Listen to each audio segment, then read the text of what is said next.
Гүл өстүрүүнү жактырган Гүлзат Байтерекова Жон Арык айылынын тургуну. Нуржанов атындагы орто мектебинде тарыхтан сабак берет. Азыр жай кыйсалууда 25 жылдан бери аз айлыкка чыдап келген мугалимди көтөрүлгөн маяна кубандырууда. Айлык албаган күндөр да болду, аз күндөрдө да иштедик, бирок ошонун баарына чыдап келдик.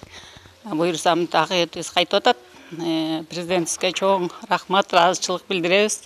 Садыр Нуркожоевичке мурда 17 000 айлык алсам, азыркы мезгилде 27 000 айлык алып атам. 16 болчу, ошондо 11 000 кошулду да. Мурдага салыштырмалуу үстүнө да 1 айлык кошулган болду да. Бул биз үчүн өтө кубанычтуу. 25 жыл иштеген мээнетибиз жанды. Мамлекетибизге рахмат. Мугалимдердин эмгегин баалап, ушундай деңгээлге жеткирип бергенде. Мугалим жылына эмгек өргүү акысын аябай күтөр эле. Колуна аз өлчөмдө акча алса дагы коротпой мал жандык алып койчу. Быйыл айлыгы көтөрүлгөндүгүнө байланыштуу эмгек өргүү акысы дагы көбөйдү. Маянасын кошкондо колуна 81 000 сом алган. Ал акчага быйыл бодомал алып жайлоого чыгарган.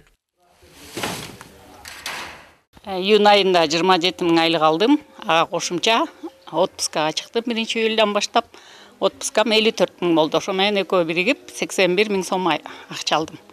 Баарыбыз ушунчалык сүйүндүк, жолдошум да сүйүндү, балдарым да сүйүндү, апа канча акча түштүр деп. Буга чейин болсо отпускабыз алган эле күнү майда барат болуп жок болуп калчу, эчтеке эле кылчу эмеспиз. Былтыркы жылы 32 000 отпуск алгам. Ага 15 000ден 2 торпок алып койгом. Кыштай бактык, аны жайлоого тоого чыгарып койдук. Быйыл дагы мал алып койдук. Мугалимдер башка кызматтардан айырмаланып, эмгек өргүүгө 28 күн эмес, 56 күнгө чыгышат. Быйылкы көбөйтүлгөн айлык маяна алардын эмгек өргүү акысын дагы 2-3 эсе жогорулатты. 24 жыл стажы бар мугалим ушул 27 саат менен иштесе кээде 1,5 ставка менен ал ушул 24 500 миңге чейин алат да, ошол стажына карата. Ошол эле мугалим отпускага 45 000ге чейин эмгек өрүүсүнүн айлыгын алышты да. Стаж жок жаңы келгендер болсо алардыкы мурункуга салыштырмалуу өйдө. Мисалы буга чейин 15 000 алса, бүгүнкү күндө 24 000ге чейин алышып атат да. Ал эми отпускный ойуну ошо 40 000 тегерегинде алышып атат да, ушундай. Талас районунда 112 мектеп бар. Анда иштеген 3739 мугалим көбөйтүлгөн маяна менен эмгек өргүүгө чыгып, жайкы эс алууну жылдагыдан жакшы өткөрүп жатышат.